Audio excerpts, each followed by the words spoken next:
L'œil humain. L'œil humain est un système complexe composé de plusieurs parties, un peu comme un appareil photo. Toutes les images que nous voyons sont formées à partir de lumière qui, réfléchie par ce qui nous entoure, vient être captée par l'œil. Tout d'abord à l'avant, on retrouve la cornée. Comparable à une lentille, elle transmet la lumière au cristallin et à la rétine. Ensuite vient l'iris. C'est la partie colorée de l'œil. Comme le diaphragme d'un appareil photo, il laisse passer plus ou moins de lumière en agrandissant ou rétrécissant son orifice au centre, la pupille. Juste derrière la pupille se trouve le cristallin.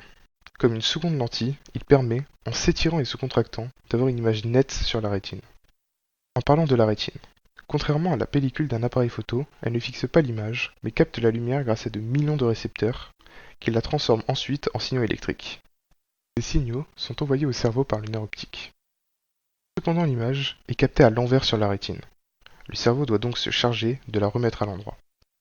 Mais comment sont captées les couleurs? Ce sont tous ces capteurs dans la rétine, les cônes et les bâtonnets. Il y a 3 types de cônes. Ils captent 3 couleurs différentes, le vert, le bleu et le rouge. Les cônes captent donc les couleurs et sont souvent associés à la vision du jour. Les bâtonnets, eux, ne captent pas les couleurs, émettent un signal plus faible mais sont plus sensibles à la lumière. Ils permettent donc d'obtenir une image, même avec une faible luminosité, mais un peu floue et en noir et blanc. Cependant, la répartition n'est pas uniforme.